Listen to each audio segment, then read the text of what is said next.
សាលាវិទ្យាល័យបាកានចឹងឡើយយើងនេះមកដល់ទីរួមស្រុកបាកានហើយប្រហែលបងប្អូនបាទខេត្តពោធិ៍សាត់ការិយាល័យជួនពេលឡើង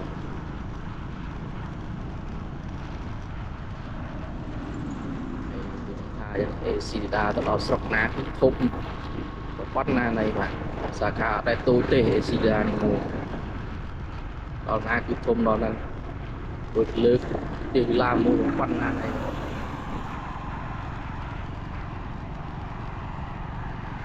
ស្រូវដល់សัตว์ស្រូវដល់ហើយស្រូវចាំសិននេះក្នុងពេលសង្គ្រាមវាបានស្រូវទៅថ្លៃទៅ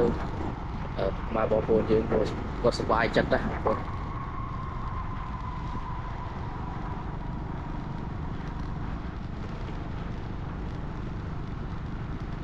ដល់ទឹកដីបាកានខេត្តពោធិ៍សាត់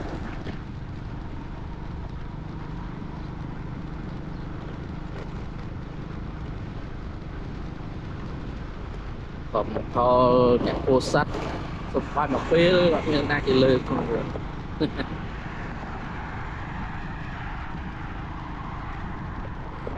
បាកានក្លាស្រុក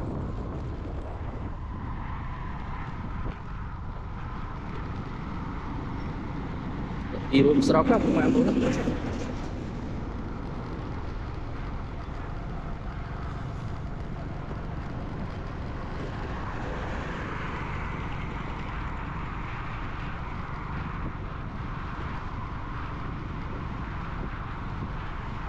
ដាក់ទុំជាតិតាមផ្លូវយ៉ាងមកស្អាតណាបងប្អូនបាទលើកសម្រស់ហ្មង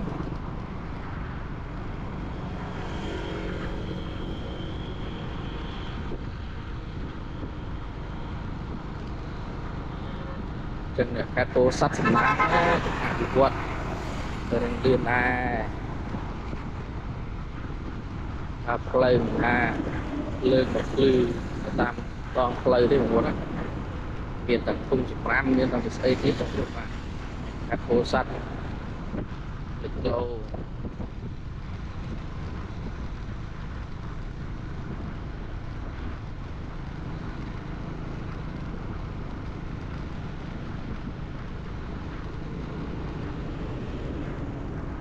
ไปទៅតាមស្រុកមួយបងប្អូនបាទខេត្តពោធិ៍សាត់គឺឃើញរៀបចំមកឡើងនេះភ្លឹងណាបងប្អូនណាបាទមានភាពទាញមួយយ៉ាង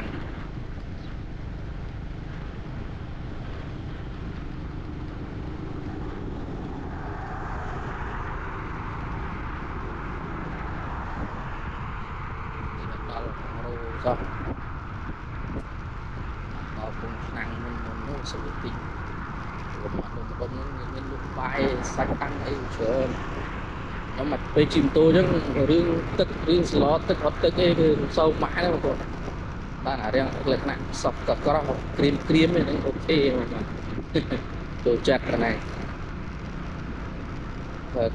បើសិនជាមានពេលទៀតហ្នឹងមានទឹកភ្លើងហ្នឹងអាំងត្រីខ្លួនឯងមកទិញត្រីរស់ធ្វើខ្លួនឯងទឹកដាក់អាំងឯងពេញហ្នឹងណា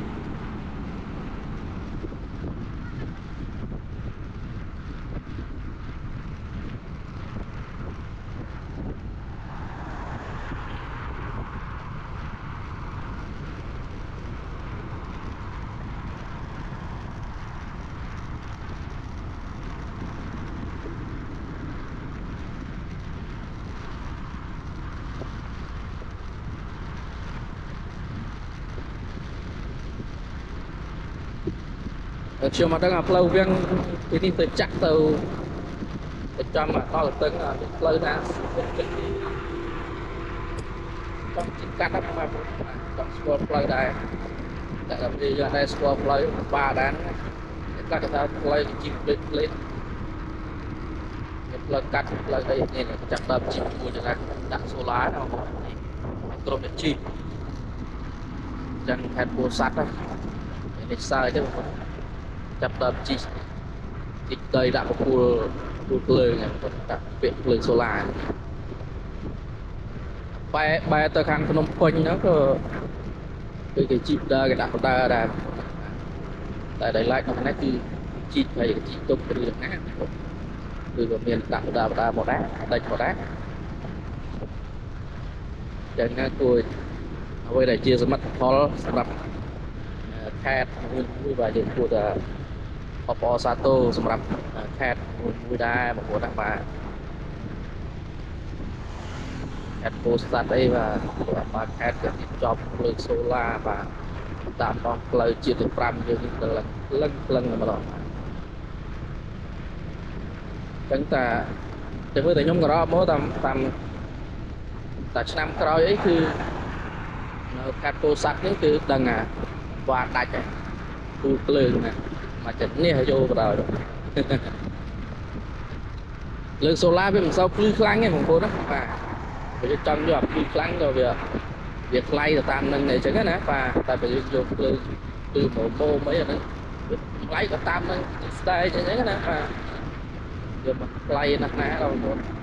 តែទៅខ្ញុំមើលគង់អាសេរីសរងនេះយ៉ាងណាព្រោះសេរីសូឡាដាក់បាន2 3គ្រាប់ប្រទេសដែរណាបងប្អូនបាទ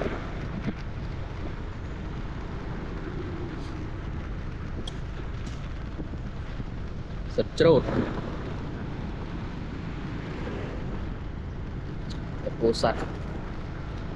រត់ស្រូវប្រែព្រឹកចំនិយាយស្រូវច្រើនណាស់ពោធិ៍សាត់ប្រាំងត្រួតតើយកទៅលក់បតាហ្នឹង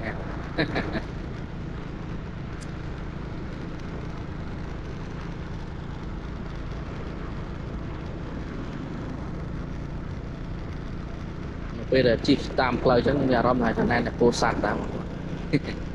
មានដល់ពីធុងសារាមមានតាំងពីភ្លើងសូឡានៅតាមដងផ្លូវបំភ្លឺគួរចំណែនក្មេងៗអ្នកពោធិ៍សាត់បងប្អូនណាមានពោធិ៍សាត់ពេលដែលទៅរៀនអីជីកង់ជីម៉ូតូទៅរៀនអីគឺលេងបារម្ភផ្លូវក៏ងឹតដែរបងប្អូនណាបាទឥឡូវអាបាខេតគិតយកចិត្តតាក់បីគាត់តបតែឡើងបានក៏ដោយប៉ុន្តែគេឃើញថាលោកអាបាខេតពោធិ៍សាត់គឺរៀបចំវិតារចនាសម្ព័ន្ធនេះគឺលឿនណាស់បាទទោះបីខេត្តពោធិ៍សាត់រងការវាយប្រហារពីទឹកជំនន់ប្រមាណខែមុននេះក៏ដោយតែគឺឃើញថាពោធិ៍សាត់គឺនៅតែមានការរៀបចំយ៉ាងយកចិត្តដាក់លើសូឡាបងប្អូនតែបងប្អូនស្អាតណាស់បងប្អូនបាទហើយក៏បំពាក់ចឹងហើយក៏ដាក់ពាក្យខ្មែរយើងយ៉ាងធំវឹងល្វើយគឺអរគុណសន្តិភាពហើយអ្វីដែលយើងចង់បានរាល់ថ្ងៃគឺគ្មានអីទេគឺយើងចូលចិត្តយើងស្រឡាញ់ពាក្យថាសន្តិភាពកម្ពុជាយើងព្រោះយើងរងនឹងការឈឺចាប់វា30ឆ្នាំជាងមកហើយតែកម្ពុជាយើងបានសន្តិភាពឥឡូវចាប់ដើមពីការឈ្លានពានពីក្រុមពួកចោរសៀកចោរថៃតទៀតដែលធ្វើឲ្យបងប្អូនយើងនៅតាមបន្ទាត់ព្រំដែនសឹងតែគ្មានពេលរស់ស៊ីគ្មានចំណូលបាទមានតែចំណាយបងប្អូនអញ្ចឹងបាក់ហើយគាត់ធ្លាប់តែរស់នៅសុខស្រួលតែដល់ពេលយើងជួបបញ្ហាសង្គ្រាមមកគឺធ្វើឲ្យប្រកួតពិបាកមែនទេបងប្អូនហើយយើងក៏មិនដឹងថាសង្គ្រាមនេះនឹងត្រូវចប់ពេលណាទេបងប្អូនហើយបើយើងគិតតាំងពីអាចោសៀមនេះវាបាញ់ក្លោងមកយើងមិនដែលសូវតដៃទេបងប្អូនណាតែយើងប្រើសិទ្ធិការពារទេបើសិនជាខ្ញុំគិតថាបើសិនជាសម្ដេចបញ្ជាឲ្យយើងវ័យរូដូចវា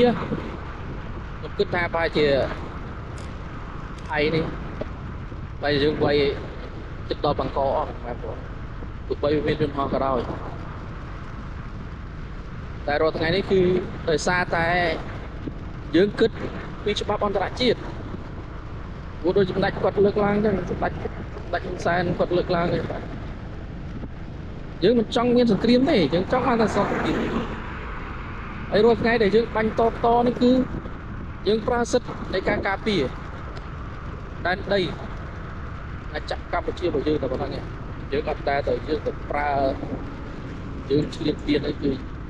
យើងមិនដែលទៅឆ្លៀតពៀនអ្នកណាទេព្រោះយើងគោរពស្រឡាញ់អ្នកជិតខាងយើងណា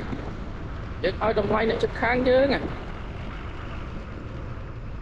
សាច់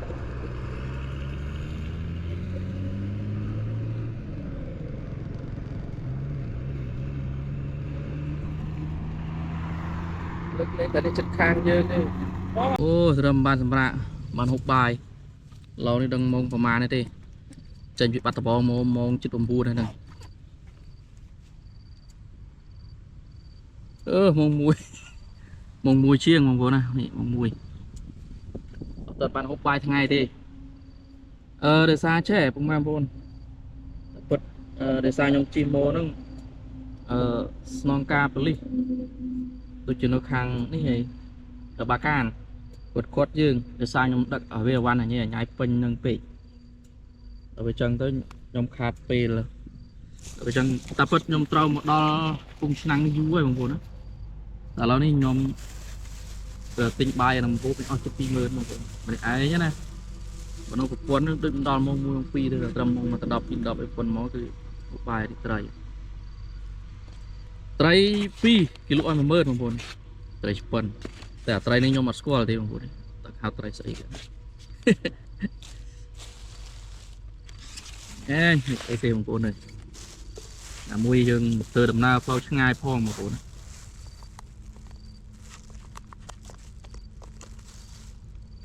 វាដំណើរយើងផ្លូវឆ្ងាយតែប៉ុណ្ណឹងឯងបងប្អូនណា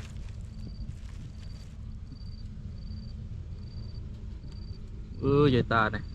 សេពសយគាត់ចោលដាក់បាយដាក់ទឹកហើយបងប្អូនហូបបាយមកខ្ញុំយើងបន្តដំណើរទៅតកៅមុននឹងយើងបន្តដំណើរទៅតកៅយើងហូបបាយចឹង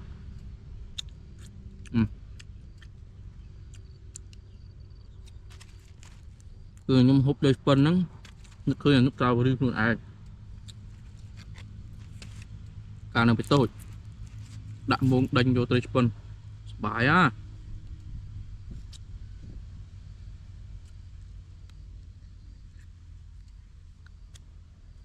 តែខ្ញុំទឹកឈប់តែថាខ្ញុំឡើងមកបាត់ដំបងទេតុំដៃណាបងប្អូនហើយមិនទេណាមកមួយហើយណាមួយអត់បានហូបបាយពេលព្រឹកទៀតបងប្អូន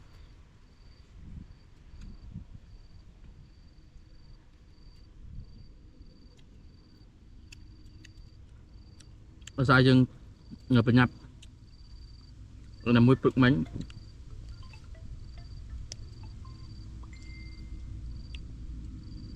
ឡូបាទតកែវវិញហើយទៅហើយហើយនេះទៅក្រឹបខ្លងដល់បាត់ដំបងទេដល់ខ្ញុំនៅតកែវ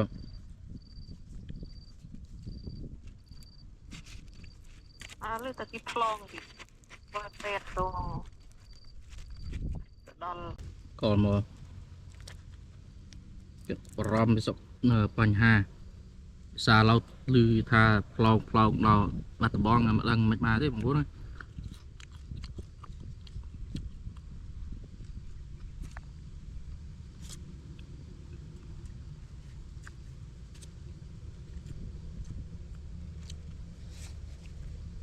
គេប្លង់ដល់បាត់ដំបងមានឬអត់ទេនេះនៅប្រពន្ធនៅបាត់ដំបងខ្ញុំឡើងមកតកែវទៅឯង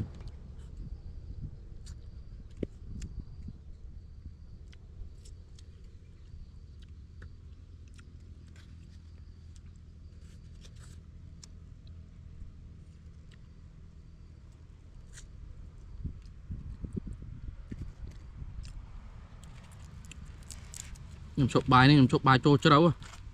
ពីឡៅជាតិតិចមកវាលឺលេងឡានដៃបរហុយផងខ្ញុំនៅជ្រៅចាំមកខ្លួន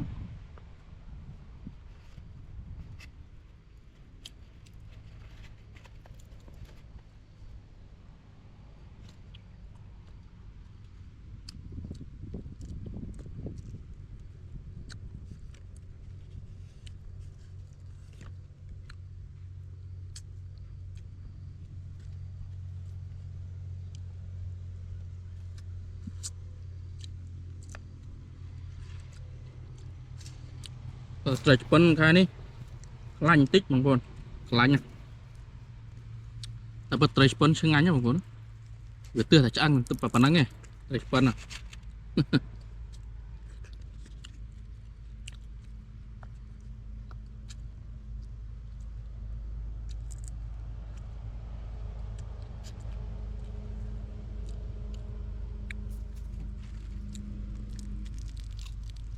chẳng bỏ họ Skype Skype Miko một Việt Nam bên đấy đi để đăng tí cứ nó bắt tôi cho lắp virus trôm lục đàm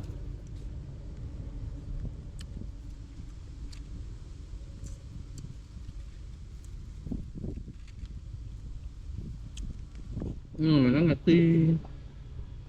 phải buồn tại video nhưng mà nó trên ngày nay không có nè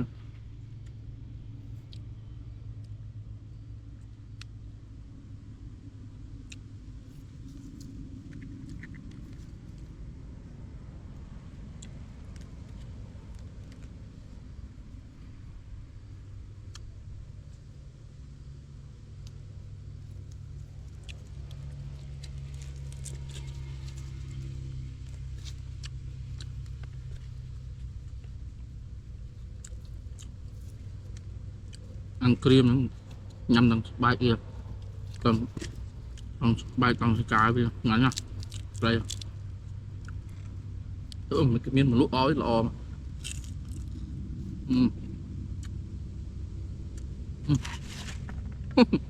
Lúc nói bà hơi là nghiệt ta mời đâu thế là con trai mà vô